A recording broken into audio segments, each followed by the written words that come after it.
Joke-joke muna tayo mga kabulunter. Nung chinek up nung doktor yung kanyang pasyente sa mental hospital, tinanong niya, pag nakalabas ka ng hospital, anong gagawin mo? Sabi ng pasyente, titiradurin ko po yung buwan. Nakpo, hindi pa pwede to. Balik.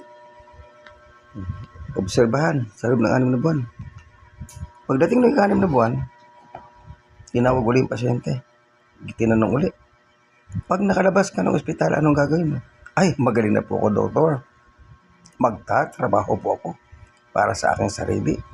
Okay. O, pag nakapagtrabaho ko, anong gagawin mo?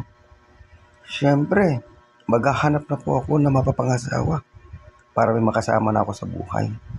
Kung matino na. Kung nakapag-asawa ka, anong gagawin mo? Siyempre, mag-honeymoon kami. O, pag nag-honeymoon kayo, anong gagawin mo? Di tatanggalin ko yung blusa niya tsaka palda niya. Tapos, di susunod ko yung bra tsaka panty niya. Anong gagawin mo? Di kukunin ko yung last ko ng panty tsaka bra niya. Titira ko rin po yung buwan. Joke lang po, joke lang.